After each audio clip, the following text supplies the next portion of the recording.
What's up guys, Turbo here, back with another video, and in today's video, I'm reviewing Beyblade Burst Rise episode 23, titled Dragon's Ultimate Awakening. So since this video will have spoilers on the episode, there will be a link in the description below to where you can watch the episode if you have not already. So anyways, this episode covers episodes 45 and 46 of Beyblade Burst Gachi.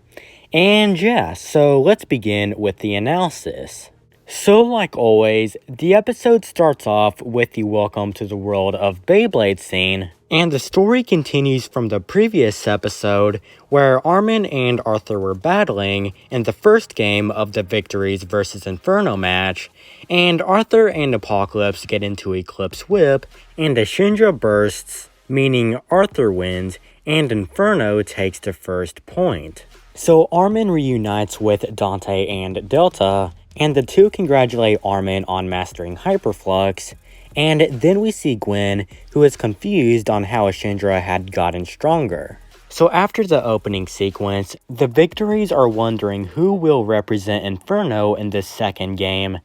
and Dante believes it'll be Gwen, and he wants to go for the Victories to battle Gwen, and Dante does turn out to be correct. So Dante and Gwen get to the podium, and Gwen reveals his Eclipse Genesis to Dante, and the Victories realize that Genesis has the same armor as Apocalypse, and when Dante gets pumped up, Gwen is trying to figure out why Dante looks like he is having fun, although, according to Gwen, there is no possibility of Dante winning. So now we are getting into the battle, which is Dante and Command Dragon versus Gwen and Eclipse Genesis, and once Dante and Gwen launch, Genesis takes the center, and then Dante and Dragon get into Dragon Launch, and Dragon starts attacking Genesis, and Genesis is eventually knocked away from the center, and the locks on Genesis move, and the center of the bay turns red, and Dante and Dragon get into Winged Recoil, and Dragon hits the button on Genesis, but due to the Eclipse armor, Genesis doesn't burst. And then Genesis enters the crater and increases its speed, and Dante and Dragon get into Ignition Force, and Dragon and Genesis clash, and Dragon is knocked out of the stadium, and once it hits the ground, it bursts, but since Dragon hit the ground first, Gwen only gets 1 point. So Armin hands Dante Dragon's ignition driver, and Gwen is still confused on why Dante hasn't given up on defeating him yet,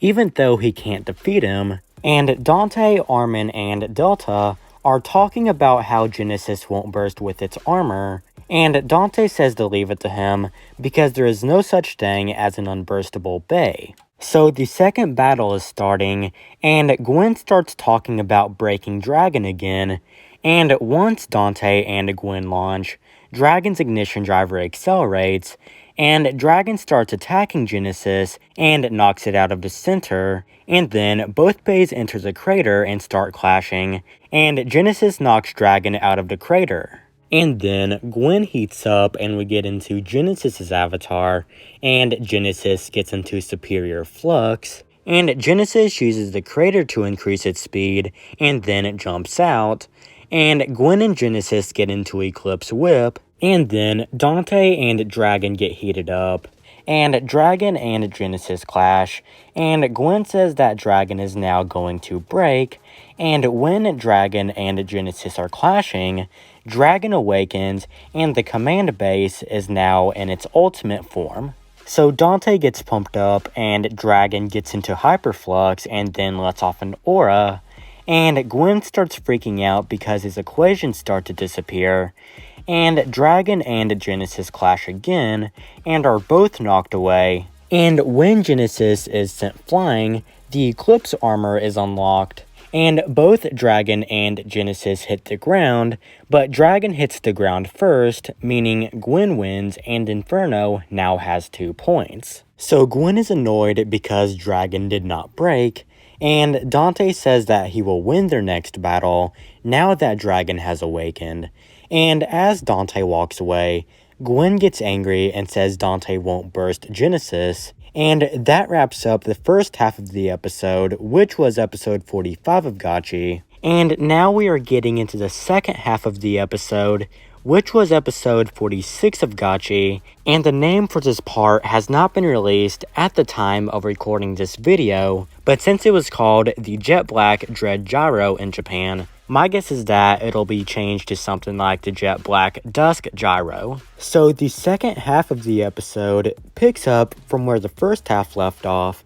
and Dante is happy because of Dragon's awakening, and he wants to go for the next battle, but it is Delta's turn, and he will be going up against Blint, who wants to see Delta's darkness again. And once Delta and Blint get to the podium, Blint says he sees no beauty when he looks at Delta since he has changed, and he wants to bring out Delta's true self one more time, and Delta says that he is not like he was before, and he will win the battle, and he puts Devlos in counterclockwise mode. So now we are getting into the battle, which is Delta and Master Devlos versus Blint and Dusk Balkesh, and once Delta and Blint launch, Balkesh takes the center, and Devlos starts attacking Balkesh and then uses the stadium's slopes to increase its speed,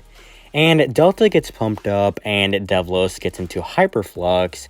and Blint gets pumped up and Balkesh gets into Dark Flux, and Devlos and Balkesh clash, but both bees are knocked out of the stadium, meaning the first battle is a draw. So Delta is surprised that Blint has achieved Dark Flux, and Blint tells Delta that Dark Flux should be resonating in his heart also, and Delta says that he will show Blint his new true self, and then puts Devlos in clockwise mode. And now we are getting into the second round, and once Delta and Blint launch, Devlos and Balkesh clash at the center, and then Blint and Balkesh get into Dusk Circle, and Balkesh takes the center, and Delta and Devlos get into Master Upper, and Balkesh is knocked away. And then Devlos switches to Stamina mode and takes the center, and Balkesh gets into Dark Flux, and lands back into the stadium on its side, and then Blint and Balkesh get into Dusk Gyro,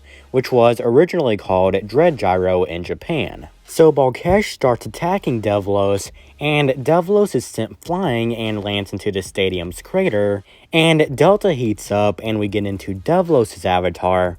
and Devlos starts picking up speed and changes to attack mode and then gets into Hyperflux, and Blint heats up and we get into Balkesh's avatar, and Devlos and Balkesh go for each other and clash, and Balkesh bursts, meaning Delta wins and the victories take their first point. So Blint accepts the fact that Delta has surpassed his art and wants to draw out all of him the next time they battle, and Blint leaves Inferno, now making the team down to just Arthur and Gwen in the match, and that wraps up the episode. So anyways, Dragon's Ultimate Awakening was a good episode and I did enjoy it, and the battles in this episode were good, and I thought Dante and Gwen's battle was done really well. And I'm also glad that we got to see Blint battle in this episode, since we haven't seen him battle since episode 16, and I also kind of like how Blint has achieved Dark Flux, and how he had gotten some character development later in the episode, and decides that darkness isn't his thing. So the next review will be on episode 24, Rising Ferocity Tag Battle, where the tag battles of the Victories vs Inferno match begin. So anyways, thank you guys for watching this review. If you guys did enjoy, please feel free to hit the like and subscribe buttons, and also feel free to follow me on social media. The links will be in the description below, and I'll see you guys in the next video. See you guys later.